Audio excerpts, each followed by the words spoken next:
الاف بي اي في كاليفورنيا يكتشف خلية من 4 أشخاص خططت لعمليات إرهابية ضد أعياد الميلاد في ولاية كاليفورنيا ولوس أنجلوس.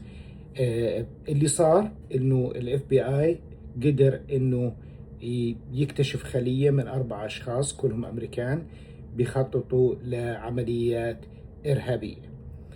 الآن هاي يعني الأيام هاي في عنا الأعياد والكل لازم يكون داير باله، خاصة إنه صار في عملية في سيدني في أستراليا، وبرضو اكتشاف خلية ثانية في ألمانيا قبل التنفيذ.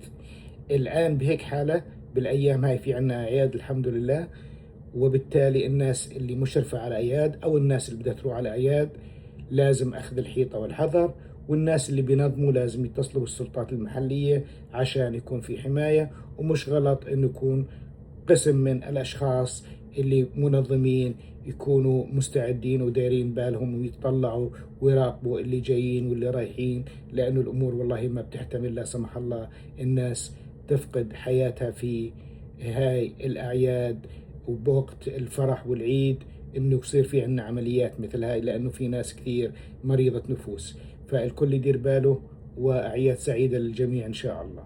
شكرا لكم، رياض الوادي معكم.